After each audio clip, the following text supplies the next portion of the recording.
All right, Erev Tov. Hope you are all doing well. It's been a while since we've done this. I am apologizing again for the first of all for the short notice. We only announced this on Friday, and second of all for the late hour. But really trying to just work with everybody and make this work, and certainly not, God forbid, compete communally without reason. So our goal is to be finished by.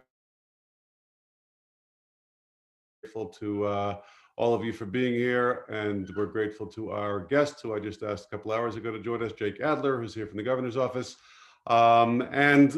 Just to make something clear, there's no great big announcement tonight. This is really a conversation.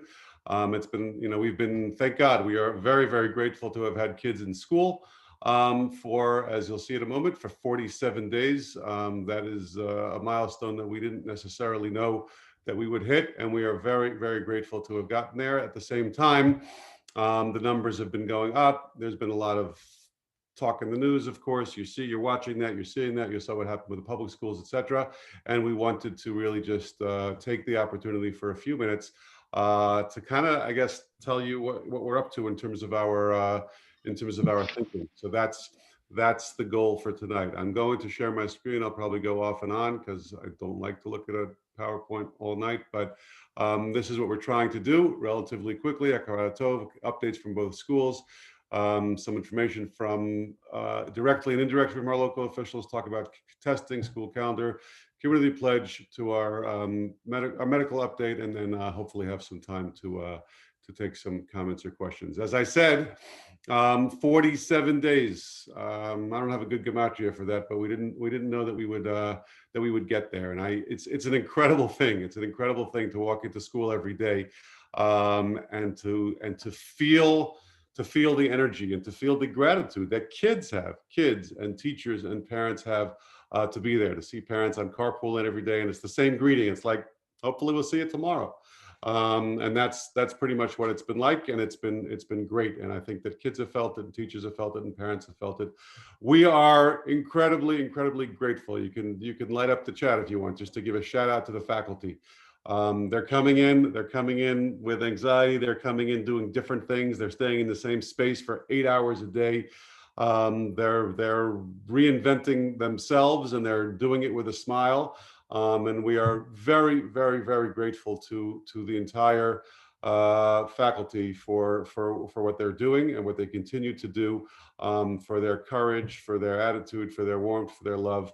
And it does not go without saying. The week of Thanksgiving, and really every week, we should make sure to express that hakarat tov to them. And I know that you join me in doing that. So thank you. I also want to say thank you to our medical team. It stops Erev Shabbos about 2 minutes before Shkia, and it starts again right after Havdalah, all week long. Nurses, our nurses, the principals, sending out questions, all kinds of questions that we never dreamed we'd have, questions that we think that we've seen a situation, then we have a new one, and they're present, they're responsive, they're kind, on top of all of the important things that they're doing, critically important things that they're doing for people in this city. So thank you to everyone on that team for making this possible. And again, this is going on 47 school days. You're talking about 3 months, and then a couple of months of preparation before that. So we're very grateful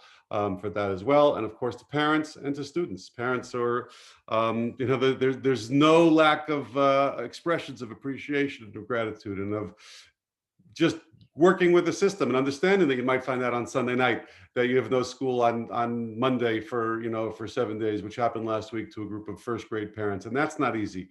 It feels like that snow day, that power outage snow day that we had in the academy was no big deal relative to I guess what we've been used to. But the parents have been truly amazing, and the students as well. So we really want to kind of reinforce that as we go into a different period, a short week and a different period where the numbers are ticking up, etc. Let me try to give you the information that we have. Again, most of this is stuff that maybe except for these numbers. 443 people were tested altogether so far. 195 total tests were administered. That's high school and academy by our SAR nurses. The relationship with Northwell has been great. It's worked as it was intended to work. They pick up these swabs every day. We've been getting a turnaround of around 24 hours, 24, 36 hours, which has been really good. And it's been convenient. It's been helpful. It's been relatively smooth. Again, our nurses are doing an amazing job. But that's worked. We've had two positive academy students, two academy students who tested positive. We've had two staff members, that's on the cleaning staff and maintenance staff, who tested positive. There was actually a third positive today, but somebody who has been quarantined already. So that didn't make the slide, I'm sorry. We had a class quarantined early on for 2 days. There was a little bit of a suffix and we weren't exactly sure. We waited for a result and then the class came back. Actually, not even 2 days, it was like a day, and they came back the next morning. And then we had 1X. 1X had the distinction of being the first class out for the full quarantine period, which turned out to be 7 school days, once you took into account the weekends and the time it took for us to find out that they were in quarantine. What happens is every time we have a case, it is reported. Deborah has been reporting it directly to the Department of Health, which is the rule.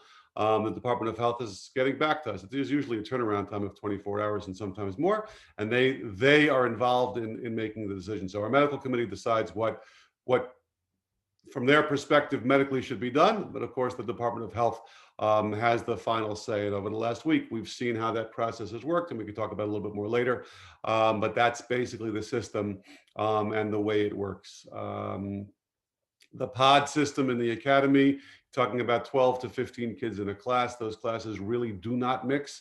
Some kids are outside together for tefillah. The older kids are outside together at the beginning of the day for tefillah, the distance. But basically, that's who you're with, and as academy parents know, and that has allowed for, especially as cases are potentially growing, for the quarantines that need to happen, especially with younger kids where we can't guarantee the distancing and the masking as much, for those quarantines to be limited to the groups that they're with, because we think that system actually has integrity. We're also trying to limit the movement of teachers. We've learned that, right? If it feels like an easy thing to do. One teacher goes from one class to another, but then potentially that teacher would be out, if either of the pods goes out, etc.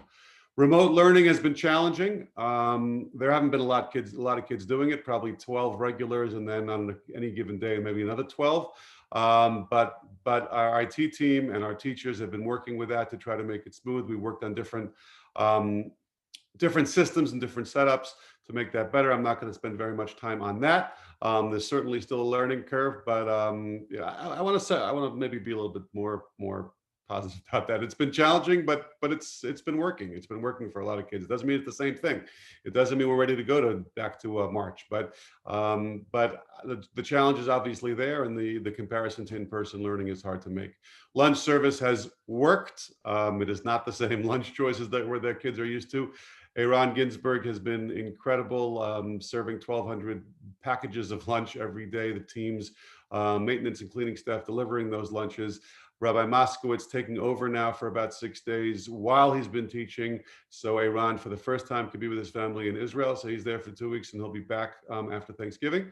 And that's been really something that we're grateful for. Outdoor tefillah, it is getting colder. There's no question that it's getting colder. But outdoor tefillah has happened, I think, probably 5 or 6 days that we haven't been outdoors for tefillah. We did, as 6th grade parents know, we did move the 6th grade in because the large outdoor tefillah was not great for 6th graders, but we still have 7th and 8th grade out, everyone else davening with their pods. And we're going to do outdoor tefillah as long as we can. Under 45, 40, 42, 45 degrees, we'll probably go in. But we're going to try to push it as much as we possibly can. We've also had smachot outside, and that's been nice. I don't want to take too much time on Simcha guidance. So just to say, this is all community pledge related. You're going to hear about it later. We've sent out the guidance. The guidance has changed. So the governor's changed the rules. You'll hear about that. We're going to send it out formally, but you've heard about the rule of 10, which applies to Thanksgiving. It also applies to smachot that are taking place in private homes. So that's all. You need to be on top of that, and we're not asking people not to have their smachot. Those smachot are important milestones in life, but we are asking people to have those smachot in different ways. And if it's not ideal, which it is not, we're asking you to do it anyway, because that's what's allowing ourselves to keep each other safe. So please, we know it's hard, and we know it's not what you envisioned or what your children envisioned. We know there have been a lot of very, very, very meaningful and beautiful smachot that have taken place. But please, please, please follow guidance, even when the guidance changes. That requires families to change their plans. That's hard. We get it. To the extent that we can, we try to work with you and work with communities. But we need you. We need you, and we need each other to make this all work. I'm going to stop talking for a while. Right, Hart Stark. You think I'm managing the slides? So I'm going to go to the next slide, and you'll tell me when you want me to move.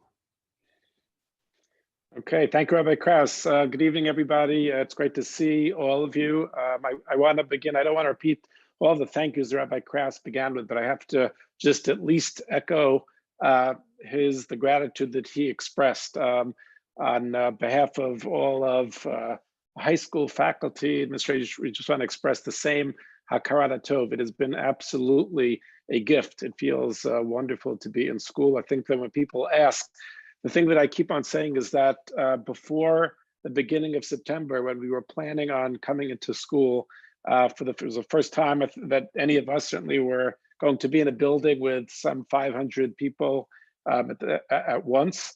And the feeling was, this is something that we have to do.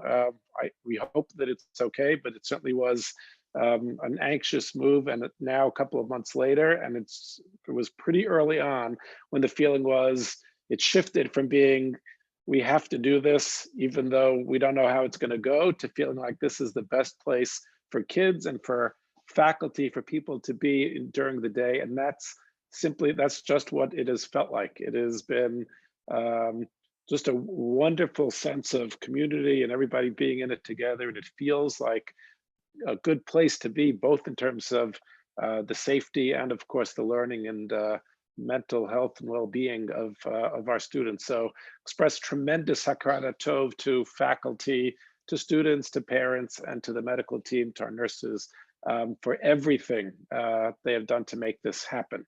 Overall, the system that we put into place has been working well. Classes have been functioning. We have been on a 3 grades at a time rotation. I'll talk a little bit about that in 2 minutes in terms of how that is going. We have 3 grades in the building at once. That rotation is working very nicely, and it is felt amazing that we have made it to almost through last week without any positive cases. Lots of tests that have happened, but last week we had our first positive case.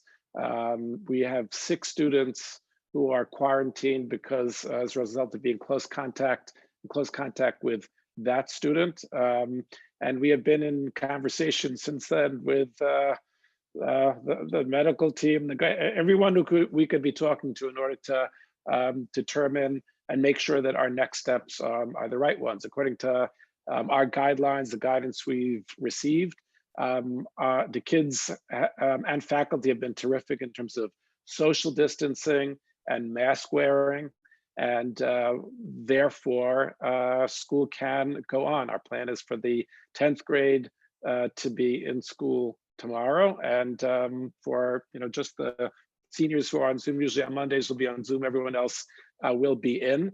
We do know that, as Rabbi Krauss mentioned earlier, every case is reported to the DOH, and we are waiting further guidance, and we are of course committed to following the guidance that we receive. And at this point we are moving forward based on the system and the guidance that we've been following up until this point. And I guess also important to echo, because as it feels like things are coming closer, that something can change in terms of or just on last Friday, the fact that we sent an email that you received on early Friday morning saying 10th grade we're going to Zoom, and everybody went with it. There's likely going to be more of that coming up, and we are grateful for your flexibility being able to make sure that happened. And thankfully, classes were able to happen at the same time. Thank you. Yes. In terms of the outdoor, until now we've had outdoor a number of classes. We had a few outdoor classrooms and a number of classes that were meeting outdoors on a regular basis. The vast majority of classes are happening indoors. Tefillah, we divide into larger than class size, but smaller than we usually would in terms of tefillah group sizes. We did have tefillah outside, and the grades, we have 3 lunch periods so that we don't have more than 1 grade at lunch at a time, and we split them to half and half. So we did have tefillah and lunch groups, certain classes happening outside. That is all moved inside as of last week. The weather is getting colder. Our tents are not sustaining right now the weather. And so we have moved those inside. The classes will be fine. The lunches will continue to be in those 2 groups, but rather than until now is 1 in the gym and 1 outside on the field, we are going to strictly maintain those groupings. 1 will be in the gym and 1 will be in the hockey rink. I say that just to make sure that it is clear that the size of groups that we have had up until now, those are the same sizes that we're going to continue to manage with going forward, despite the fact that there will be more, we won't have that using the outside space available to us as we had in the past. I just want to make just one comment in terms of our social distance grade system. Just to clarify, conceptually, the way that the high school works is the academy's been working with a pod system. The high school has not been working with a pod system. And the reason for that is on a high school level, as kids move up, the opportunity to be able to learn math and science and make sure that they're learning on the right tracks. The decision that we made was to make sure that students could learn on the levels that they were learning that were fitting, that they could feel like they could maximize the opportunity for learning, but also that would entail them moving around the building. The social distance 6 feet setup we've been committed to very strongly, and it has served us very well. The DOH has made certain changes in the policies in terms of how this is being managed, and that could affect our need to have a grade go out on Zoom as it happened on Friday. We're going to do everything in our power to, on the one hand, make sure that students and faculty are safe, and on the other, to be in school as much as possible, because that is what we're committed to under, again, ensuring that it is safe, but it's made all the difference. So that is going to take kind of constant maximal flexibility. I also just want to note that if Zoom does become necessary on a more regular basis, we are set up for that to happen. And just the general guideline for people to know is that the schedule is going to stay the same as it is now. The periods would be a drop shorter, just minor adjustments. But in terms of people's mindsets, if we would have to make that shift, it would be very, the shift could happen back and forth pretty seamlessly. The Zoom learning rotation, just 2 more things, it has been very interesting to listen to students and ask them all the time, how's your day out on Zoom? And it's kind of one hand nice to have maybe a later wake up in the morning, but the response we keep getting over and over is, I just want to be in school, I want to be in the building. That's where the kids want to be, and so that's what we're committed to. I also will want to note that the shorter school day really makes a difference in terms of taking the edge off and helping kids feel like, okay, I can manage this and it's going okay. We've done whatever. The student activities team has done an amazing job trying to have some kind of social distance chagigot. We had freshman day last week, various outdoor events to be able to create community and camaraderie and do the stuff and have the ruach and spirit that makes SAR great. We hope we'll be able to continue with that going forward. And I'll hand it at this point back to Rabbi Kress. There we go. Thank you. Okay, I'm gonna try to do this. This is, first of all, let me just make something clear. The information I'm giving you, we do have relationships, and again, I'm grateful to Jake, and we'll introduce him in a second. But the truth is, everything I'm telling you is stuff that you could look up on these websites, the New York City website, the New York State website. There's lots of information out there. There are places where you can get numbers. You'll hear in a moment about how the numbers are not so easy to define because people might be defining them differently. But it's just important to read because it's a moving target and there's a lot to process. We have a great relationship with the New York City Department of Health, in particular, Dr. Hillary Cunnins is Deputy Commissioner. She's been very available to us, including on Friday and today over the weekend, in a situation where there was a question as to whether a pod had to go out, and she was very helpful to kind of work with us and our medical team to define it in a way that made sense. And that's a great relationship to have. We have a connection with the governor's office through Jake Adler, who you're going to meet in a second. We have a relationship with our state senator, Senator Biaggi.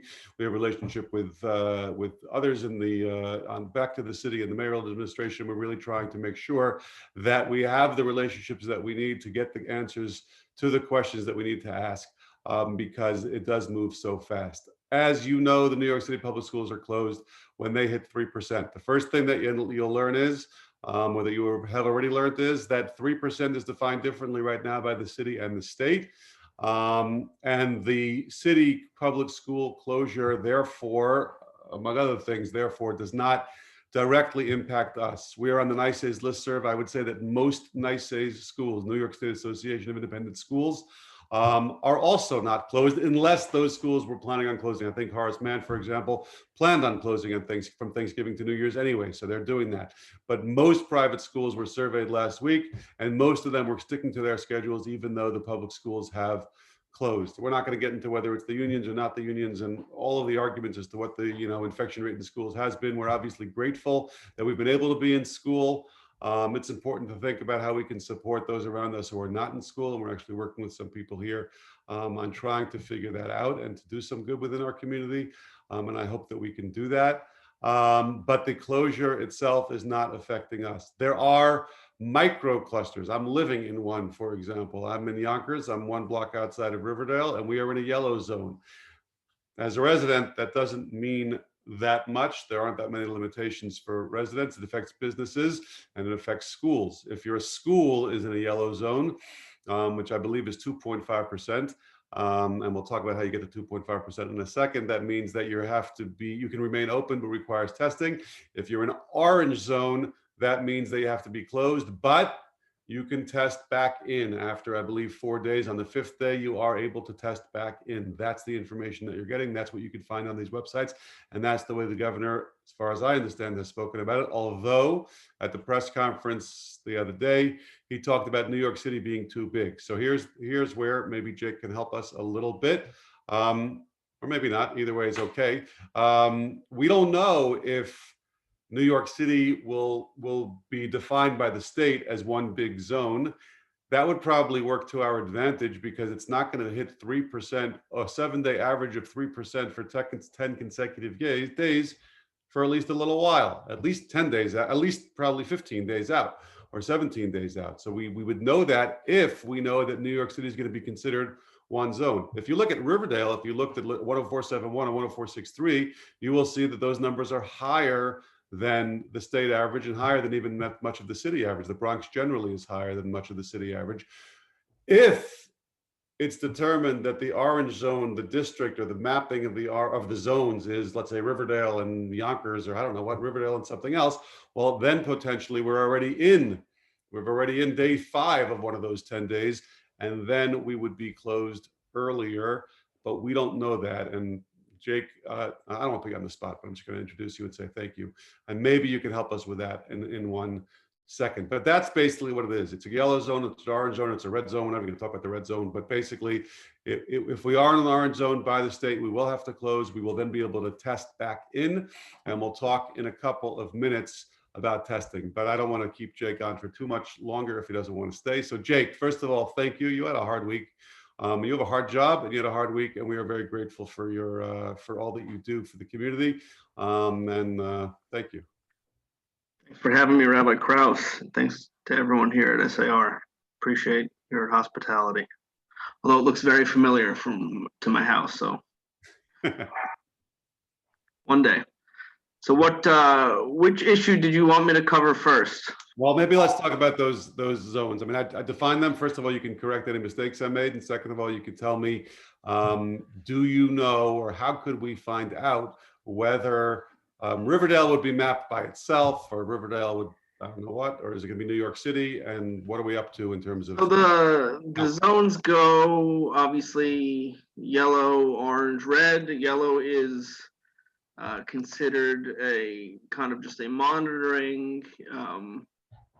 Orange is more of like a probationary, and red is obviously a severe situation. Obviously, I'm using a little bit more descriptive terms than the governor might normally, so I apologize.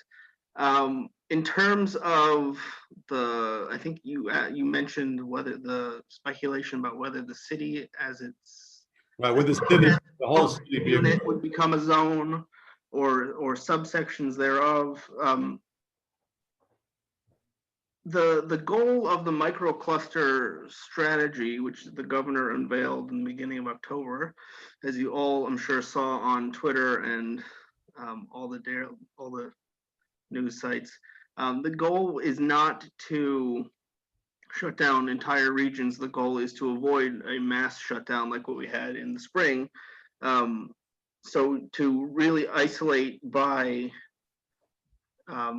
immediate region around where the clusters of cases are coming from. So when we saw that there were significant cases, and I don't mean just infections, I mean hospitalizations, I mean intubations, there's a multi-pronged metric that they use. But when we saw that those numbers were going up, and they weren't going up slowly, they were going up very quickly in Far Rockaway, in Kew Garden Hills, and then in this section of Brooklyn, which encompassed Borough Park and what we would call Flatbush or Midwood.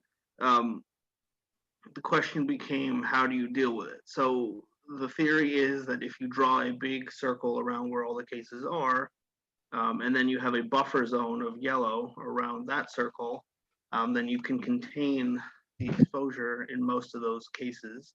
And the areas where the cases are most severe, you obviously have the most restrictive protocols.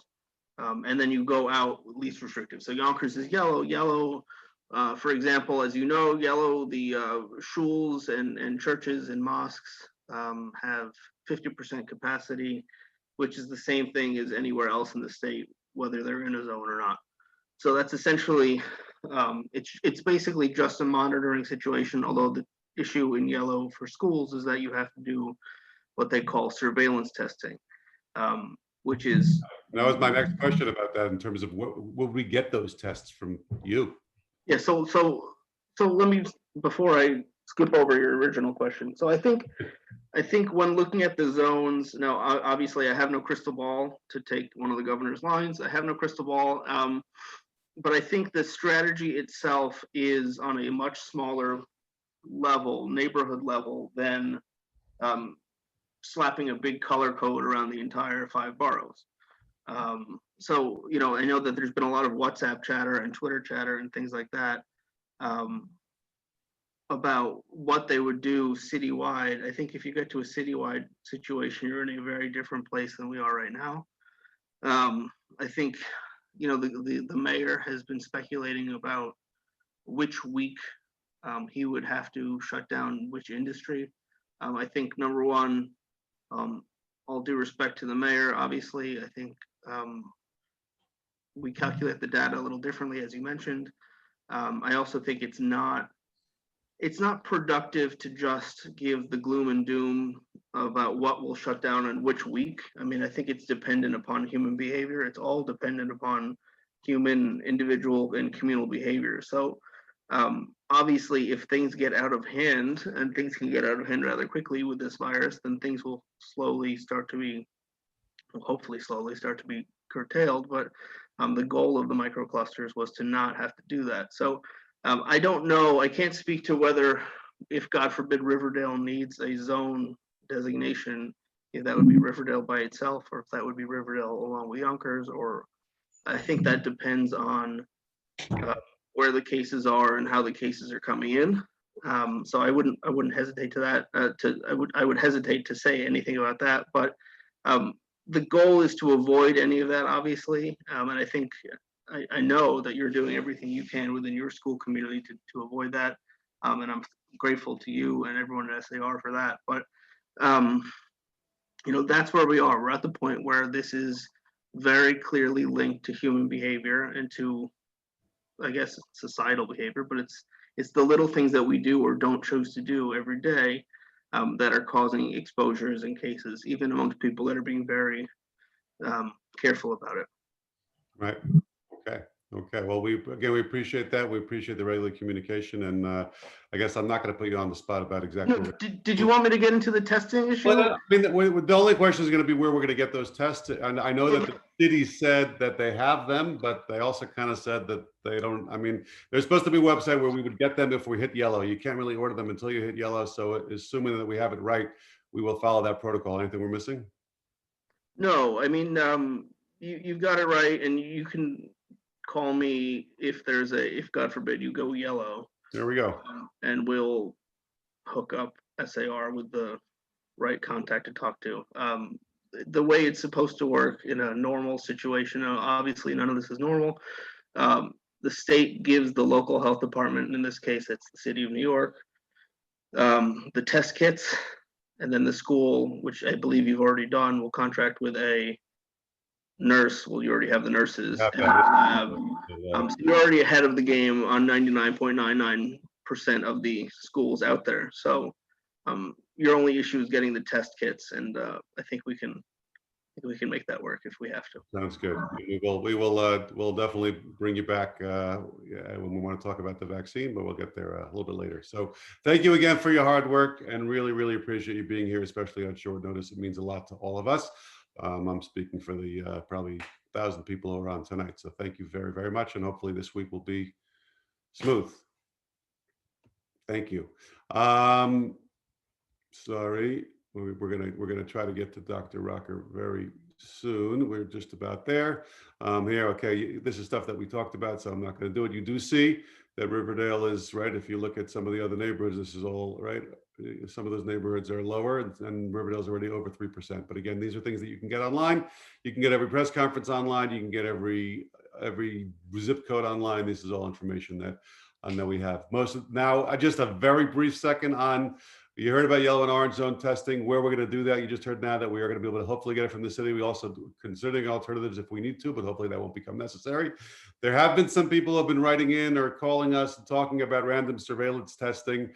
I don't know if Dr. Rocker wants to address it. I know it's been something that we've talked about for a while and might depend on the prevalence, but it has not been part of our strategy to date. And again, Dr. Rocker, if you have time and energy to talk about that, you can.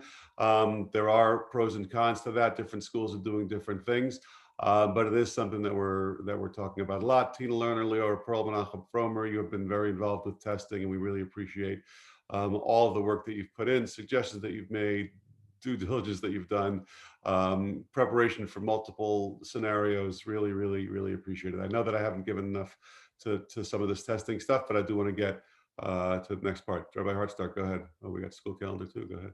Yeah, thank you. Just want to address very quickly. There've been questions regarding the school calendar and what that means for December break, etc. So we have stuck to our original school calendar. We've been very committed to being in when we are scheduled to be in and being off at the times that are scheduled. Our hope is to be able to continue with that plan. As we said many times tonight, we want to be in when we can be. There have been many questions about vacation, and that on the one hand, the two different impulses, I guess, here.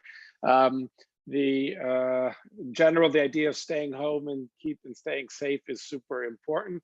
And as the news shifts even more so, at the same time, there have been people who are interested in making vacation plans and trying to figure out what the quarantine or testing, et cetera, arrangements are in order for that to happen.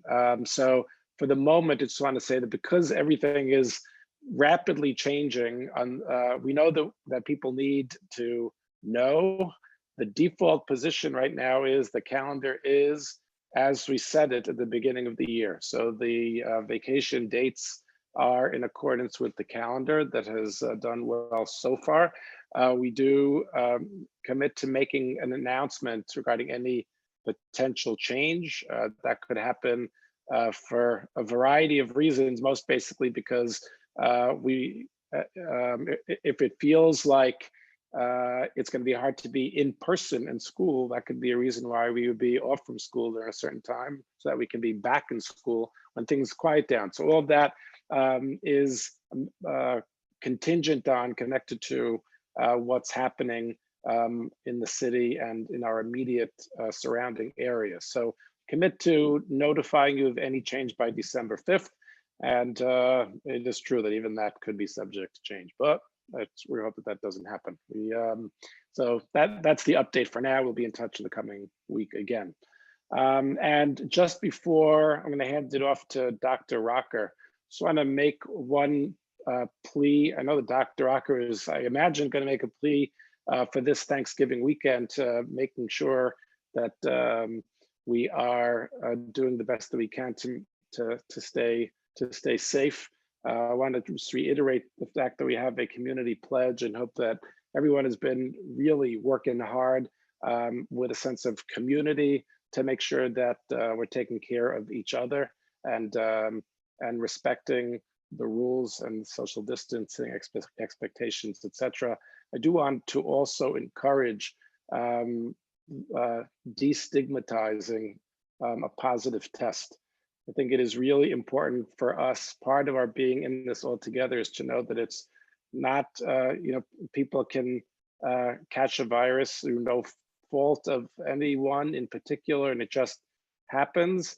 But the more information that we have, if someone does test positive, for people to know so that they can respond appropriately, know what they have to monitor for and be careful about, it would be very helpful. So if this is a plea to respect the pledge and also to be open to consider sharing information if somebody does test positive, that families should feel comfortable sharing that in a respectful way, of course, with community.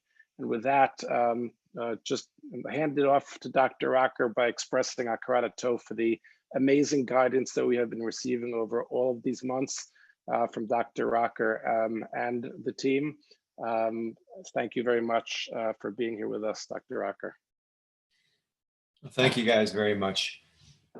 And I have to do the same thing. Sorry to be repetitive, but just thank you to absolutely everyone from the medical staff, specifically Gita Lisker, Tina Lerner, Josh Milner, the nursing staff at the school, the administration, but also significantly to the family, and much in what Rabbi Harshak was just saying, the candor and honesty that the family is bringing to the table. You know, when they find out that someone is exposed, or that maybe their child had an exposure to someone outside of school or in school, and then calling us and asking us about it. So thank you, because that's what keeps the school safe.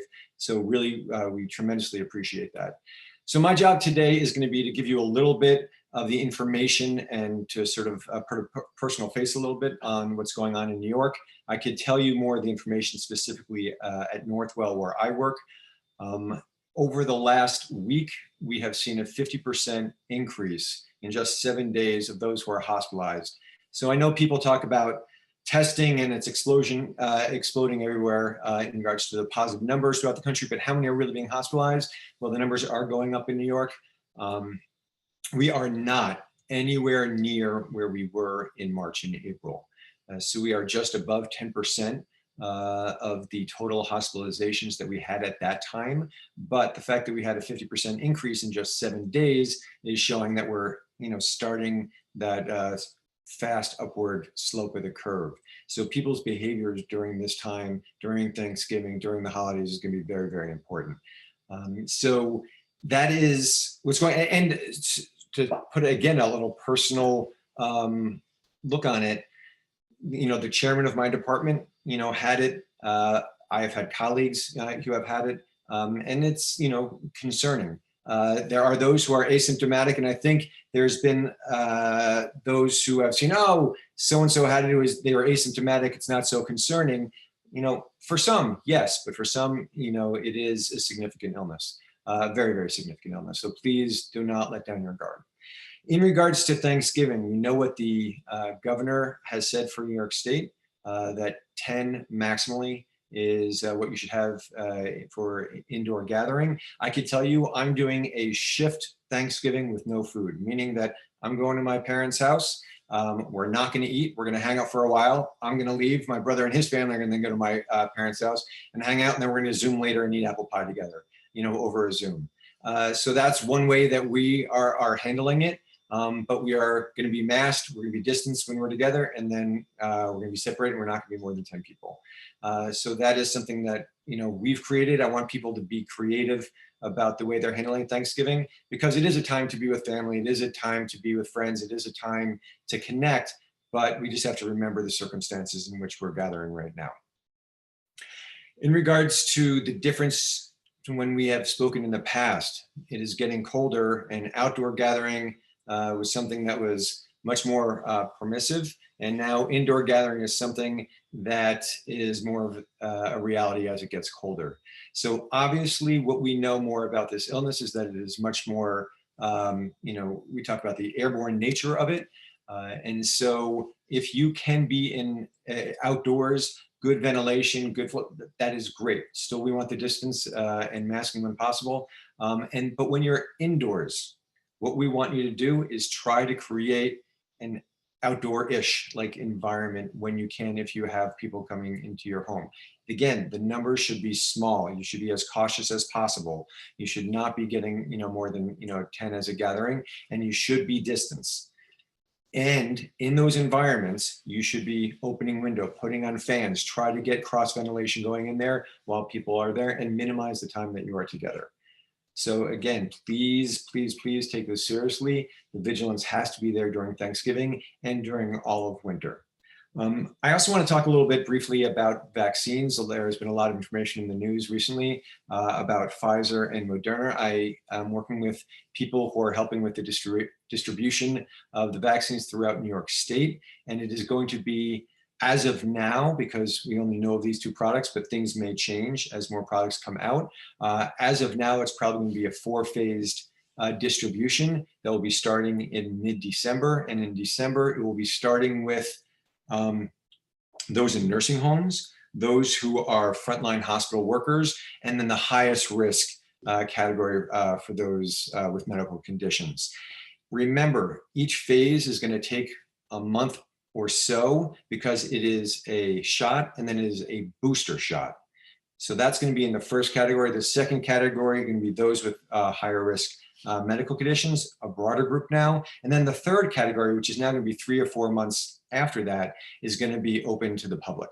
And then the fourth category, or the fourth phase, is going to be children and pregnancy. Right now, there have been no studies that have been completed that have looked at the effect of the vaccine on children and those who are pregnant. And so we are waiting to introduce the vaccine to those until the studies have come. So we do not anticipate that until May or so.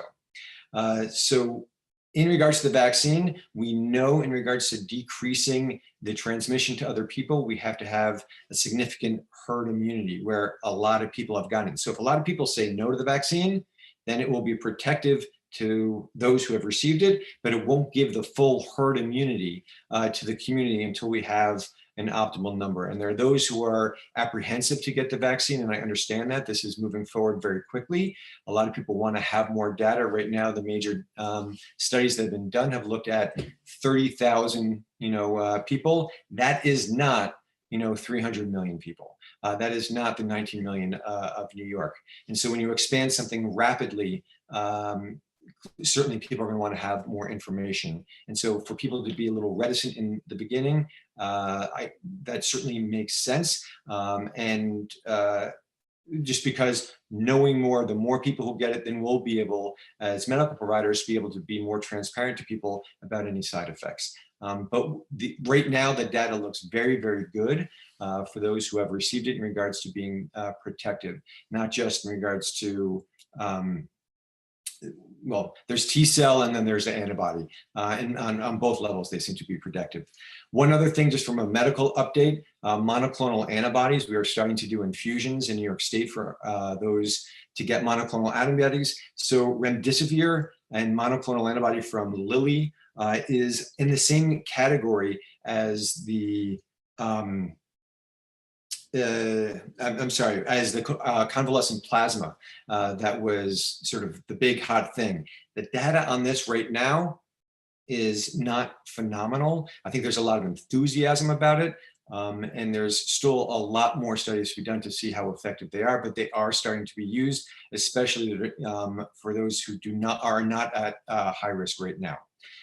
So that's kind of a quick summary. I want to just again talk to people about Thanksgiving and just please, please, please be as safe as possible. And now I don't know if someone wants to ask me questions because I don't have time to look, but if someone wants to ask me what has been said, I'll be able to address some.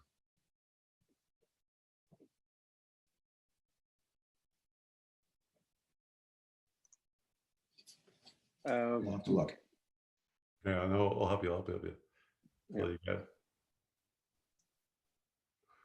play dates. So play dates, you know, we put out a statement in regards to when things come indoors. And what we said is that we allow, you know, up to 3, but that still has to be supervised, distanced, and masked. We do not want eating in the homes because that's when you're going to be taking off the masks. And so when you have people over, please do the best that you can to minimize it. And it should be a very small group. So the other thing, and I'm sorry for not mentioning this before, the other thing is the mental health component of what's going on. We recognize, just part of this, I was on a call with some family members, and I have a cousin who's a psychiatrist, and she has told me that data is coming around the country. Those who are in a hybrid model are doing much better than those who are basically just Zooming at home. There's more anxiety, more depression in that group as well. So we have to do the best that we can to stay in school, and that is a communal responsibility for that. And then on that measure, you know, on that topic, this is a challenging time. As adults, we can see it in a certain perspective, and as children, they may not have the same capacity to see it completely. So what I really plead everyone to do is to take the time to discuss things with children, understand their moods that are, you know, may be variable, and labile at time, because right now it is a frustrating time for the children, especially when you want certainty. And we just finished talking about red, yellow, orange. What are we? I'm not sure. It may change. That's tough for them because, as you know, Rabbi Hartzog said, what they're saying is we just want to be back in school. And when they're getting a message that, oh, maybe it's going to change in a week or two, or I heard a class, you know, was taken out just the other day, it's hard for them. So we have to balance, you know, some of the mental health strains on our children. And so I think making accommodations for them to get together is important, but we have to make sure that we're doing it in a safe way. Thank you, Dr. Acker. There's one question just to clarify that when you said up to 10 people, the ideal would be to just stay home and not get together in those groups. Is that correct? Yeah, the ideal right now, especially, at this time where large groups are wanting to get together, is to minimize it completely. And so if you can, and I mean, the New York Times had an article, I believe it was on Saturday, epidemiologists, what are they doing this Thanksgiving? And I believe it was 60+% who said they are staying at home. And these are, the experts in the field. This is what we're telling people. This is what our recommendations are. If there's gathering, it has to be, thoughtful. It has to be, masked and distanced, and try to minimize the time frame. Okay, thank you. It is getting late. I see that there's one question about close contact in the high school, which we're defining as within 6 feet for more than 10 minutes. So I just wanted to make sure that that was clear. And then Dr. Acker, I will thank you and thank Jake Adler for joining us, and to the about 1,000 or so people, as Rabbi Krauss said, who joined us tonight. We look forward to staying in touch with everyone. Wish everyone a peaceful and healthful week. Happy Thanksgiving. Thanks very much for joining us. Have a great night.